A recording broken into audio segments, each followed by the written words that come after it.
तो जैसा कि आपको पता होगा कि यूपी बीएड का जो एग्ज़ाम है वो आपको जुलाई के लास्ट वीक में होने वाला है। तो उसी को मद्देनज़र रखते हुए मैं आपको आज से प्रैक्टिस सेट करवाने वाला हूं, जो कि आपके यूपी बीएड के एग्ज़ाम के लिए या किसी भी एग्ज़ाम के लिए इम्पोर्टेंट है। इसमें हम लोग टॉप 30 क्वेश्चन करेंगे, जिसको आपको सारे क्वेश्चन के आंसर आपको कमेंट करके बताना है। ओके, तो वीडियो शुरू करने से पहले मैं आपसे एक बात कहना चाहूँगा कि जिन दोस्तों ने चैनल को सब्सक्राइब नहीं किया है तो प्लीज़ चैनल को सब्सक्राइब कर लीजिएगा और पास में जो बेल आइकन होता है उसको भी ज़रूर दबा लें, ताकि आने वाला टाइम में वीडियोज़ की नोटिफिकेशन आपको टाइम टू टाइम मिलती रहे। चलिए स्टार्ट करते हैं आज का वीडियो। तो दोस्तों, आज के सेशन में पहला क्वेश्चन बनता है, अंतर्राष्ट्रीय दंड न्यायालय का स्थान होगा। तो कुछ सेकंड का टाइम दूंगा और इसी सेकंड में आपको क्वेश्चन का आंसर बताना है। तो गाइस, इसका आंसर क्या होगा? ऑप्शन सी, हेग में। अगला क्वेश्चन आपका है, एक अवयस्क हिंदू बालक का नैसर्गिक संरक्षक। इसका आंसर क्या होगा? आपको कमेंट करके बताना है। इसका आंसर आपका हो जाएगा ऑप्शन डी, पिता और माता दोनों हैं। अगला क्वेश्चन आपका बनता है, निम्नलिखित में से कौन सा जीव प्राकृतिक रूप से भारत में नहीं पाया जाता है? इसका आंसर क्या होगा? ऑप्शन बी, चीता। नेक्स्ट क्वेश्चन है, अकबर द्वारा बनाई गई कौन सी इमारत का नक्शा बौद्ध विहार की तरह है? तो गाइस, इसका आंसर हो जाएगा option A, Panchmahal. Next question बनता है, महाभारत काल में झारखंड को किस नाम से जाना जाता था? तो ये हो जाएगा आपका ऑप्शन सी, पुंडरीक देश। नेक्स्ट क्वेश्चन है आपका, जवाहर रोजगार योजना आरंभ की गई। तो जवाहर रोजगार योजना कब प्रारंभ की गई थी? तो ये हो जाएगा आपका ऑप्शन बी, 7वीं पंचवर्षीय योजना में। अगला क्वेश्चन आपका गाइस बनता है, फूलों के अध्ययन को कहते हैं। तो फूलों के अध्ययन को क्या कहते हैं? तो इसका आंसर हो जाएगा ऑप्शन बी, एंथ्रोलॉजी। नेक्स्ट है हमारा क्वेश्चन, सितार तथा वीणा के बजाए गए समान स्वर या नोट्स कह सकते हैं किस गुण में भिन्न होते हैं? ऑप्शन बी, गुणता या क्वालिटी में। अगला है, भारत की राष्ट्रीय आय की गणना होती है। ऑप्शन डी, केंद्रीय सांख्यिकीय संगठन द्वारा।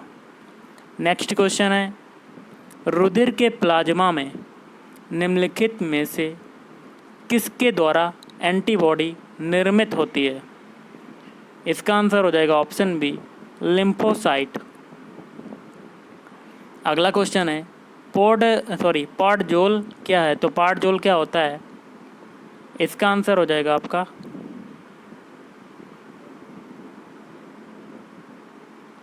ऑप्शन ए, कोणधारी वन प्रदेशों में पाई जाने वाली मिट्टी।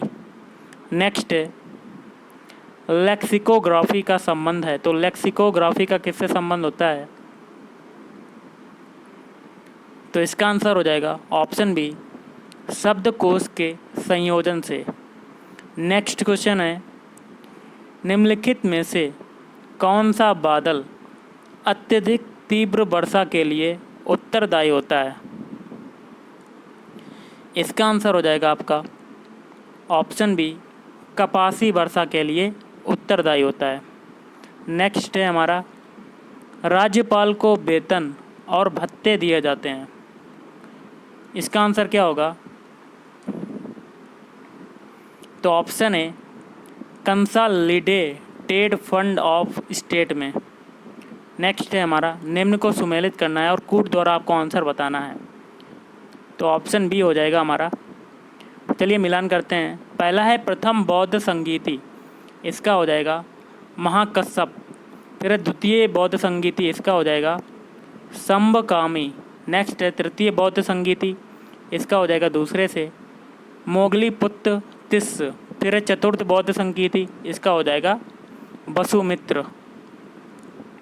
अगला क्वेश्चन है, निम्नलिखित कथनों पर विचार करना है और नीचे क्या कहता है, उपरोक्त में से कौन सा कथन सही है? ऑप्शन डी हो जाएगा हमारा, कोई नहीं। नेक्स्ट क्वेश्चन है, संविधान के किस अनुच्छेद में सिखों द्वारा कृपाण धारण करना धार्मिक स्वतंत्रता का अंग माना गया है? तो ऑप्शन बी, अनुच्छेद 25।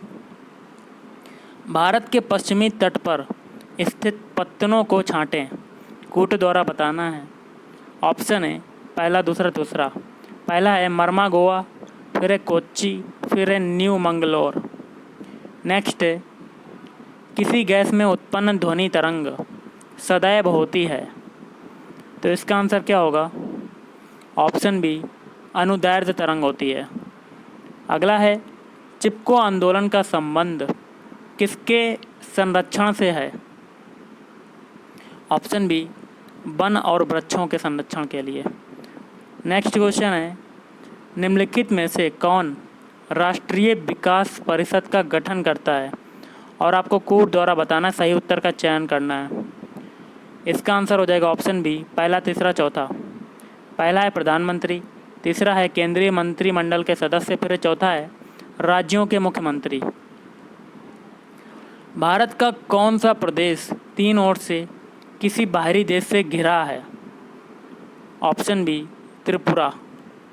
अगला क्वेश्चन है, विशेष आहरण अधिकारों SDRS का प्रयोग किस उद्देश्य से किया जाता है? तो इसका हो जाएगा ऑप्शन डी, उपरोक्त सभी, जिसमें पहला आता है अंतर्राष्ट्रीय मुद्रा कोष के पूरक साधन के रूप में, फिर है अनौपचारिक रक्षित परिसंपत्ति के रूप में, फिर है लेखे की इकाई के रूप में। अगला है असत्य कथन की पहचान करना है, मतलब गलत वाला बताना है। तो इसका आंसर हो जाएगा ऑप्शन डी, ये वाला गलत हो जाएगा, बाकी के जो तीन है वो सही हो जाएंगे। जिसमें पहला है कृष्णा नदी महाराष्ट्र तथा आंध्र प्रदेश में प्रवाहित होती है, बी है गोदावरी मध्य प्रदेश में प्रवाहित होती है, और सी है महानदी बिहार तथा उड़ीसा में प्रवाहित होती है। अगला है रोवर्स कप किस खेल से संबंधित है? Option B, football. नेक्स्ट है मूल ह्रास किसके बराबर होता है? ऑप्शन ए सकल राष्ट्रीय उत्पाद या निबल राष्ट्रीय उत्पाद। अगला है प्रथम महायुद्ध में मारे गए सैनिकों के सम्मान में दिल्ली में इंडिया गेट की संरचना किसने की? Option B, Edwin Lutyens. अगला है भारत में निम्न में से कहाँ सबसे बड़ा पोत प्रांगण है? Option B, Cochin. नेक्स्ट है भारतीय सर्वेक्षण निम्न में से किसके अधीनस्थ है? ऑप्शन डी, विज्ञान और प्रौद्योगिकी मंत्रालय। तो आज का लास्ट है, निम्न देशों में से किसने सर्वप्रथम महिलाओं को मताधिकार प्रदान किया? Option C, New Zealand. तो गाइस आज के इस वीडियो में इतना ही। अगर आपको वीडियो पसंद है, वीडियो को लाइक करें, शेयर करें और चैनल को भी सब्सक्राइब करें। Thank you.